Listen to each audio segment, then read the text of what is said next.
Welcome back to Director's Choice.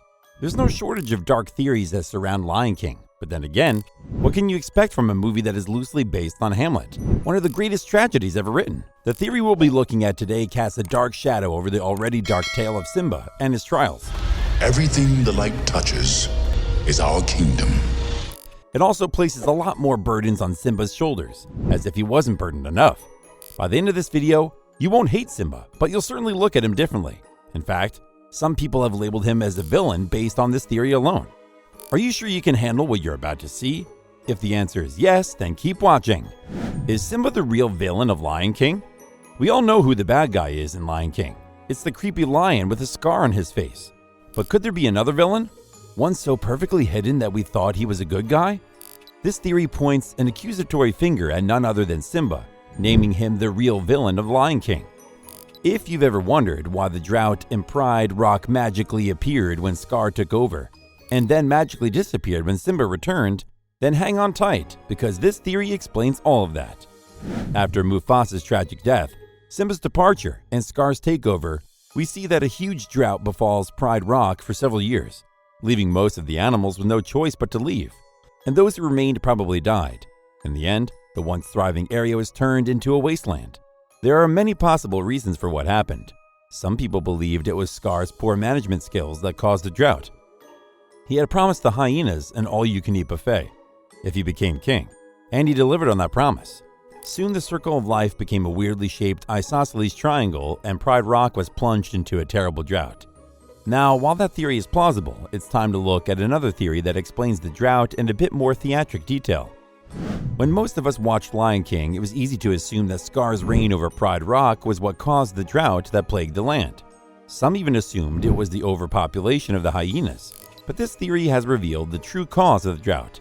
It suggests that Simba was the one that caused the drought in Pride Rock. To prove this theory, we'll need to analyze the kings of Pride Rock and their divine right to rule. When the kings of Pride Rock die, they live on in the clouds. This can be seen when Mufasa visits Simba in the rainforest and advises him to return to Pride Rock. The spirit of every past king watches over from the sky, and they can communicate if need be. This shows the power that the rightful kings of Pride Rock have over the clouds. Those kings will always be up there to guide you, and so will I. The clouds followed Simba to the rainforest because he was the rightful king. The forest where he stayed for years had more than enough rain, but his people were left to struggle with the drought because of his absence. When Simba returned to Pride Rock, the clouds follow him from the rainforest, and when he finally defeats Scar, it starts to rain, signifying the end of the drought and the return of the rightful king. His presence restored the rain because the clouds always follow the rightful king. So in a roundabout way, Simba caused the drought that made the animals of Pride Rock suffer. However, it's also important to remember that it was Scar who told the traumatized lion cub to run away and never return. So Run away.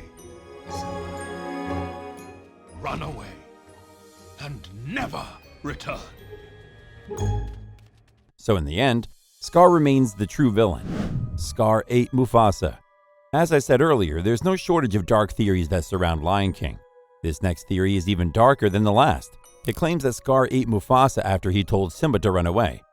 Mufasa's death was definitely the most tragic scene in Lion King. He was trampled to death during a wildebeest stampede after his own brother heartlessly tossed him off a cliff. It was even more painful to watch Simba approach the dead body of his father. Then Scar did the unthinkable by telling little Simba that his father's death was all his fault. Simba ran away, and he didn't return for many years. At that moment, none of us wondered what would become of Mufasa's dead body. Some of us assumed it would be eaten by scavengers, while others assumed it would return to the soil and complete the circle of life.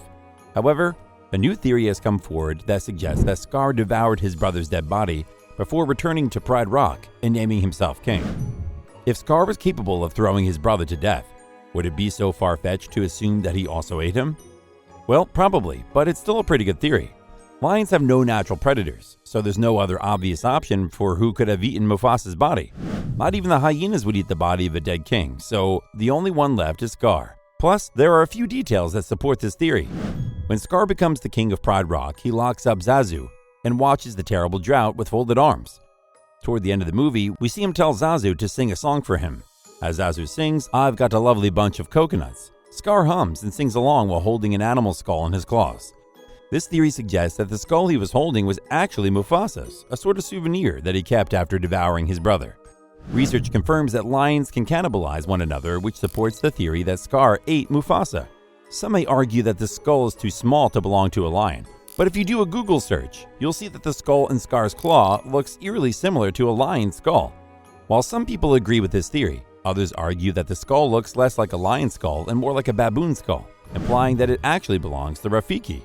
Rafiki is the only baboon who appears in Lion King. So if the skull in Scar's claws belonged to baboon, then it's safe to assume that it belonged to Rafiki. This theory suggests that Rafiki is dead, and the Rafiki we see later on is actually a ghost.